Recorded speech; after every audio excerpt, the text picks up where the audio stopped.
Hello everyone, চলে আসলাম আরেকটা সুন্দর রেসিপি নিয়ে তোমাদের কাছে। সেটা হচ্ছে সিক্রেট। তো বন্ধুরা, তোমাদের কাছে আমি এখন শেয়ার করছি। সেই রেসিপিটা হলো, দেখো দেখো আমি আজকে আলুর পরোটা করব। তো বন্ধুরা, প্রথমে আলু বয়েল করে রেখেছিলাম, তারপরে আলুটাকে এখন ছাড়িয়ে নিচ্ছি খোসাটাকে। আর ওখানে পেঁয়াজ শাক রেখেছি, একটু ধনেপাতা রেখেছি। এই যে এবার আমি এটাকে বয়েল করার পর এগুলোর মধ্যে কাটিং করে সব ছোট ছোট করে কাট করে একসঙ্গে রাখতে হবে।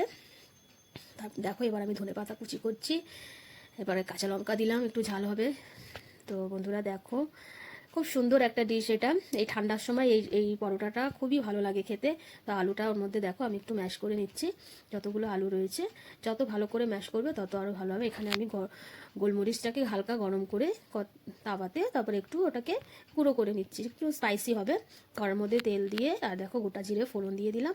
এরপর ওই আলুটা যখন ম্যাশ করে নিয়েছিলাম হাত দিয়ে, তারপরে ওটাকে একটু কড়াতে তেল দিয়ে গোটা জিরে ফোড়ন দিয়ে একটু ভেজে নিচ্ছি।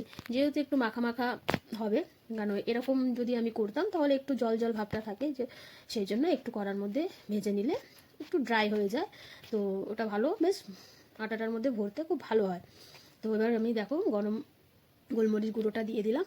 এরপরে দেখো আটা ময়দা মিলিয়ে আমি করেছিলাম, তো ওটা মেখে রেখেছিলাম ডোটাকে। এরপরে দেখো এবার লেচি করে নেওয়ার পর লেচির মধ্যে এরকম বাটি সাইজ মতো করে এর মধ্যে পুর ভরতে হবে। তো এই যে আমি এখন করছি।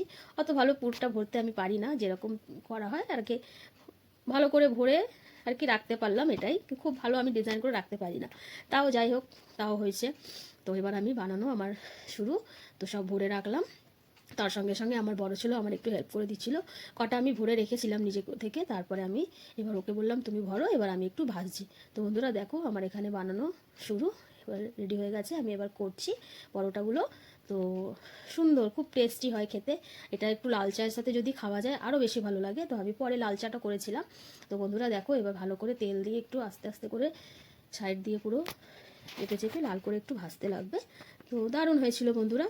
আমার ছেলেরও খুব ফেভারিট, আমার হাজব্যান্ডেরও এটা খুব ফেভারিট। কতদিন ধরেই বলছিল বানাও বানাও, তো আমি আজকে ফাইনালি বানিয়েই নিলাম।